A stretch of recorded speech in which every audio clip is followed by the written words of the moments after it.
RSC Archives. So it's the latest in AM's growing portfolio of theatrical collections, and these archives, they're held at the Shakespeare Birthplace Trust in Stratford-upon-Avon. They're an incredible resource for those who are interested in the history of performance in theatre, and I think it's fair to say that William Shakespeare needs no introduction, but maybe there are some people listening in who want a bit to hear it more about the RSC and indeed this collection. So the RSC and its predecessor, the SMT, as Dr. just said, they've been staging productions of the works of William Shakespeare in his hometown Stratford-upon-Avon, and also further afield since the late 19th century. They have a reputation for meticulously researched, creative, often groundbreaking interpretations of the works of Shakespeare, and they're recognised as one of the most important global theatre companies of the 20th century. They also commission plays from contemporary playwrights and perform canonical plays and other works dating all the way back to ancient Greece, and they're constantly referenced in performance history and theatre research. To give a couple of examples of really important productions that are covered quite extensively in this resource, people might be interested in, for example, in Peter Brook's 1955 production of Shakespeare's Titus Andronicus, which was the first major production of this play in over a century, and another of Brook's productions, his 1970 production of Midsummer Night's Dream, pictured here, which was designed by Sally Jacobs, and this was a really radical imagining the play, not only in terms of the way it looks, its design, but also in its staging and its casting. And the RSC has launched the careers of a huge number of major names.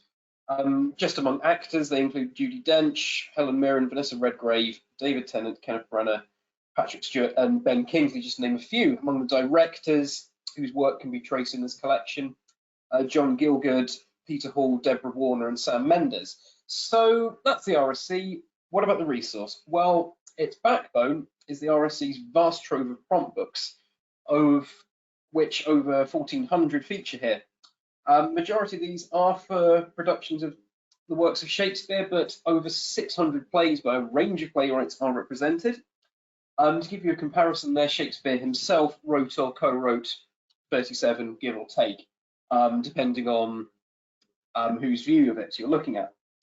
So the earliest prompt books in this collection date from 1889, and the resource goes up to 2013. So it's really quite an impressive date range here. We're also including content relating to the RSC's 2016 production of The Tempest, which broke new ground in the application of computer-generated visuals in theatre. If you've seen some photos of it, I mean, it really is amazing. Along with the prompt books, we have also digitized additional documentation related to 53 landmark productions, which have been selected as case studies by our editorial board of theatre practitioners and academics.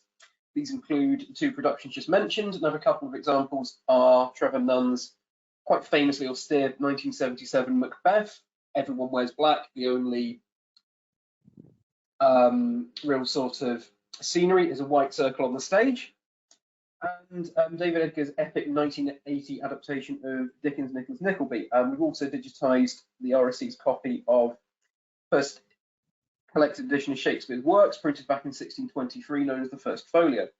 So what we've got here is a really unparalleled archival overview of the production history of a major theatre company over an extended period of time, which you can use to chart how interpretations of Shakespeare and indeed theatre in general have evolved over more than a century. So I think it might be useful to give a little more explanation on some of the types of content here. So prompt books are annotated scripts which record directions, cuts and changes to the text, information concerning props, staging and movement, all this sort of detail. They're a working document for directors and stage managers to record how production is put together and how it runs. And they often include designs, memoranda, show reports. In fact, everything you can see on the screen here is actually from a prompt book. They also contain, in essence, all the information you need to create a theatre production, or more importantly, as a researcher, how to reverse engineer one. Some of the more early prompt books in this collection are also among the oldest known to have survived for some of Shakespeare's plays. The prompt book for Brooks' Titus Andronicus, which I just mentioned, is actually the only example for this play listed in the Shattuck catalogue, which is the go-to record for Shakespeare prompt books. For the case study production, we've included further documents which will allow researchers the opportunity to delve even deeper. So you think a prompt book allowing you to reverse engineer everything is great. We've got for these productions memoranda and emails detailing how creative decisions were reached and the debates that went into them. There are photographs of productions in rehearsal and on stage. We have original costume designs, musical scores, designs for props and stages, understudy lists, and show reports which record everything from running time to audience reaction.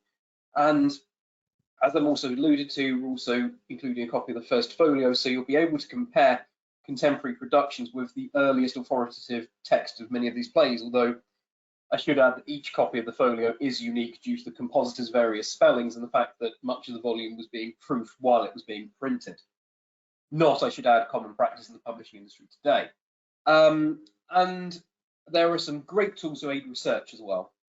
For the vast majority of the productions that you can trace in this collection, we've got extensive credits tagged against documents. There are over 5,000 actors alone who are tagged in this resource, so users will be a click or two away from loading all of the content that might relate to plays starring Judi Dench, all the plays directed by Nancy Meckler, or all the plays directed by, say, for example, the Motley Group, which is this all-female collective of theatre designers in mid-20th century London.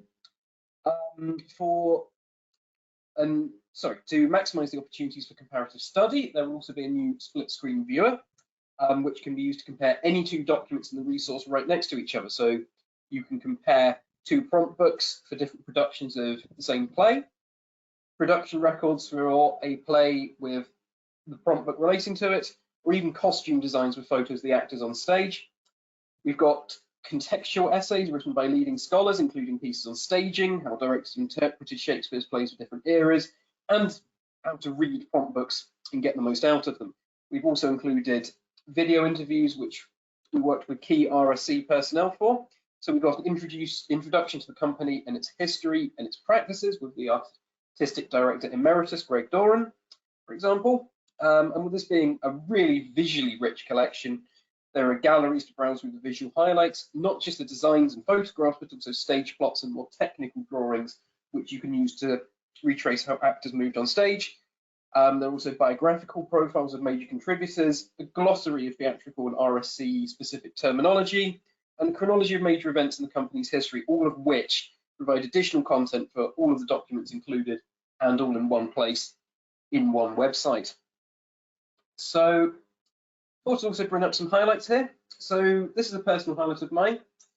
This is the prompt book for the 1986 production of Romeo and Juliet, directed by Michael Bogdanov. It's known as the yuppie Romeo and Juliet. It was set in contemporary northern Italy. Everyone's wearing amazing suits, huge quantities of hairspray. It's an astoundingly beautiful play to look at the photos, but the prompt book itself is astoundingly detailed. The directions, I mean, at one point in the play, and I promise this is the page, the text is tiny, but if you zoom in on the site, you can read it fine. There's a direction on this page for one of the actors to jump off a balcony and be caught by 6 of their colleagues. The directions are right there, and there is just so much in here. There are directions for fights, and right at the end, you get this brilliant piece where the prologue for the play, normally at the start, well, it's actually at the end in this one, it's presented as a press conference. We also have the show reports for the production, which you can compare against this prompt book, and I'm happy to report that the stage dive was carried out without anyone being hurt. Another really cool highlight, this is a 1984 production of Richard III. Having the original costume designs available in this resource is really cool. You can compare, as we can here, the original costume design for Richard III and a photo of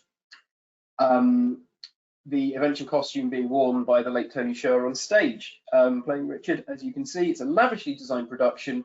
And comparing the director's vision with the resulting costume, you can see the overall effect is the same, but there isn't a hat, the fabrics are a little different, and the crutches which Sher used to propel himself across the stage, they do look rather more practical, I think you'll agree, than the rather knobbly original. So this is a really fabulous collection. I hope I've done it justice in the time available to me. And if you have any questions, I'll be more than happy to answer them. This is a really amazing project to have worked on, and I'm looking forward to seeing what people can do with the resulting resource.